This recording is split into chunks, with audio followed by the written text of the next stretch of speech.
रामू अपनी छोटी सी नाव लेकर समंदर की गहराइयों की ओर निकल पड़ा, एक ऐसे जादुई बाजार की तलाश में जिसका नाम सिर्फ कहानियों में सुना गया था। पर कुछ दिन पहले ऐसा नहीं था। रामू एक साधारण किसान था। रामू की खेती पूरी तरह बारिश पर निर्भर थी।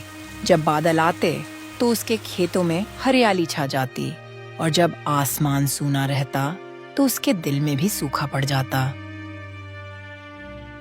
काका, इस साल तो एक बूंद बारिश भी नहीं हुई। सारा खेत सूख गया। बीज बोए थे पर अंकुर भी नहीं निकले। हाँ बेटा रामू, इस धरती ने जैसे सांस लेना ही छोड़ दिया हो। हम तो भगवान से रोज दुआ मांगते रहे पर बादल आए ही नहीं। अब बताओ काका, घर कैसे चलेगा? बच्चों के लिए अनाज नहीं, जानवरों के लिए चारा नहीं। लगता है इस बार गांव के बहुत से लोग शहर चले जाएंगे काम की तलाश में। हम किसान हैं बेटा, जमीन से ही जीते हैं। पर जब जमीन ही सूख जाए तो उम्मीद भी मुरझा जाती है। पता नहीं इस बार कैसे गुजारा होगा। इतना बोलकर रामू घर की तरफ चला जाता है।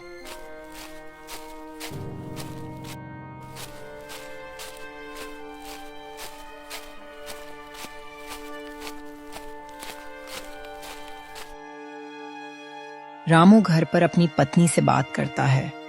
सीमा, पता नहीं इस बार का समय कैसे गुजरेगा। बारिश न होने के कारण किसी की भी फसल अच्छी नहीं हुई। हाँ, मुझे पता चला, सब दुखी हैं। समझ नहीं आ रहा क्या करूं। काम के लिए शहर जाऊं या कुछ और करूं। मुझे लगता है आपको एक बार उन साधु से मिलना चाहिए जिन्होंने हमें जादुई बाजार के बारे में बताया था। हाँ, ये तो मुझे सूझा ही नहीं। मैं कल ही उनसे मिलता हूं, शायद कोई उपाय बता दें। अगले दिन सुबह सुबह रामू साधु बाबा से मिलने जंगल की ओर निकल जाता है।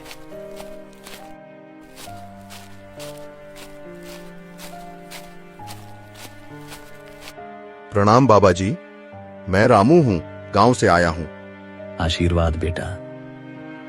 क्या बात है, इतनी सुबह जंगल में कैसे आना हुआ?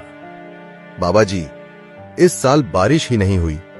खेत सूख गए, फसल बर्बाद हो गई, घर में अनाज तक नहीं बचा। अब समझ नहीं आता कि परिवार कैसे चलेगा। जब धरती सूखती है तो इंसान का धैर्य परखा जाता है बेटा। तुम हिम्मत मत हारो। तो बाबा जी, मैं क्या करूं? कोई रास्ता बताइए। हाँ, एक तरीका है।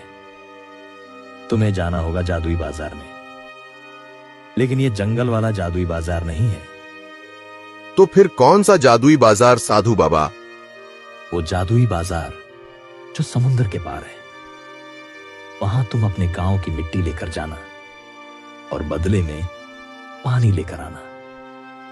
जैसे ही तुम वो पानी लेकर आओगे, तुम्हारे गांव में बारिश हो जाएगी। ठीक है बाबा जी, मैं ऐसा ही करूंगा।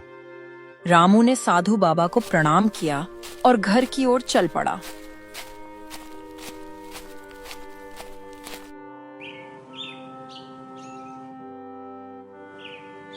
अगले दिन रामू गांव की मिट्टी लेकर और अपनी पत्नी से अलविदा कहकर समुद्र की तरफ बढ़ता है। रामू अपनी छोटी नाव लेकर शांत समुद्र में जादुई बाजार की खोज में निकल जाता है।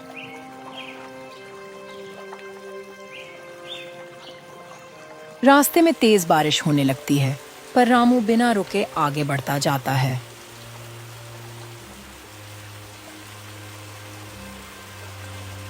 चलते चलते रामू एक जादुई मछली से जादुई बाजार का रास्ता पूछता है। ए जादुई मछली, क्या तुम मुझे जादुई बाजार का रास्ता बता सकती हो? हाँ, मुझे रास्ता पता है, लेकिन तुम यहाँ कैसे आए और किसने तुम्हें भेजा है? मैं रामू हूँ, मुझे साधु महाराज ने भेजा है। तो ठीक है, यहाँ से थोड़ी ही दूर समुंदर के किनारे के पास ही वो बाजार है। धन्यवाद जादुई मछली। जल्द ही रामू उस समुद्र के किनारे पहुंच जाता है जिसके बारे में जादुई मछली ने उसे बताया था।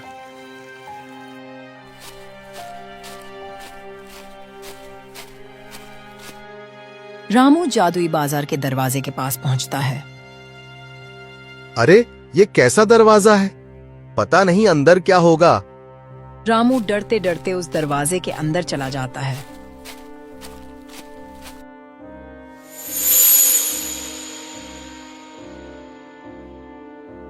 ये कौन सी जगह है? क्या ये वही जादुई बाजार है जो साधु महाराज ने बताया था?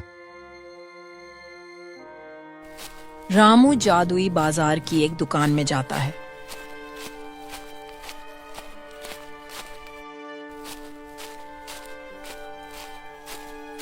तुम कौन हो बेटा और यहाँ कैसे आए? बाबा, मुझे साधु महाराज ने भेजा है। बोलो क्या बात है? बाबा, मेरे गांव में बारिश नहीं हुई और गांव में सूखा पड़ गया है। ठीक है, मैं समझ गया। तुम कुछ लाए हो क्या? हाँ बाबा, मैं गांव की मिट्टी लाया हूँ। इस मिट्टी के बदले मैं तुम्हें जादुई पानी दूंगा, पर उससे पहले तुम्हें कुछ प्रश्नों के उत्तर देने होंगे। पहली पहेली, जिसे सब पीते हैं पर वो कभी नहीं पीती, जिसमें जीवन है पर वो खुद जीवित नहीं होती। पता रामू क्या है ये? बाबा, ये तो पानी है। सब पीते हैं मगर पानी खुद नहीं पीता। सही जवाब, पानी। अब तुम एक काम करो, जंगल में जाओ, वहां तुम्हें एक जादुई कुआं मिलेगा। उसमें से पानी निकाल कर लाओ। ठीक है बाबा, मैं पानी लेकर आता हूँ।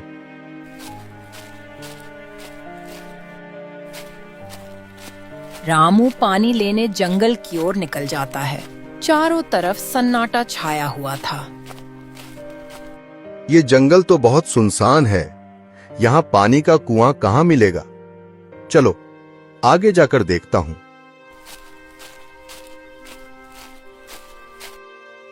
रामू एक गुफा के सामने पहुंचता है और कहता है, ये कैसी गुफा है?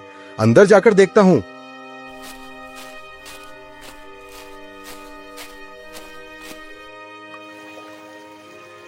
गुफा के अंदर एक रहस्यमयी कुआं दिखाई देता है। शायद यही वही कुआं है जिसके बारे में बाबा ने बताया था।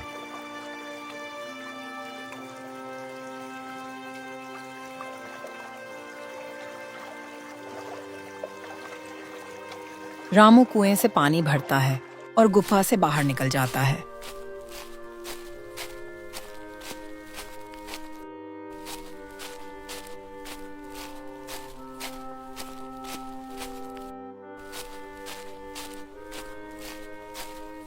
बाबा, मैं पानी लेके आ गया। बहुत अच्छा बेटा, अब ये पानी लेकर तुम गांव जाओ और अपने खेत में डाल देना। बारिश हो जाएगी। पर बाबा, ये पानी लेकर मैं सीधा गांव जा सकता था। आपने मुझे यहाँ क्यों बुलाया? क्योंकि मैं देखना चाहता था कि तुम इसके लायक हो या नहीं। धन्यवाद बाबा, आपकी वजह से मेरा गांव फिर से आबाद हो जाएगा। रामू अपने गांव की तरफ चल पड़ता है। रामू अपनी नाव की ओर बढ़ता है और समुंदर के सफर पर निकल पड़ता है।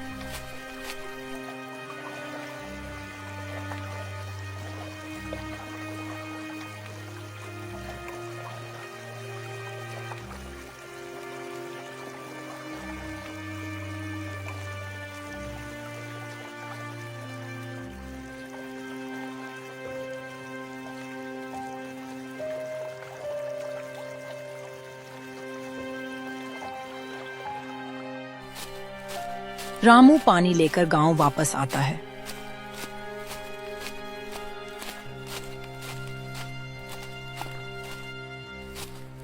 वो सबसे पहले अपने घर जाता है जहां उसकी पत्नी उसकी राह देख रही होती है।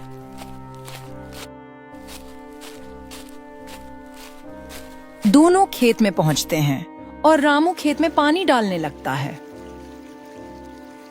पानी तो डाल दिया है मैंने, अब बारिश का इंतजार करना होगा। हाँ, बस जल्दी बारिश हो जाए। दोनों घर की तरफ बढ़ जाते हैं और फिर अचानक बादल गरजने लगते हैं और थोड़ी देर बाद बारिश होने लग जाती है।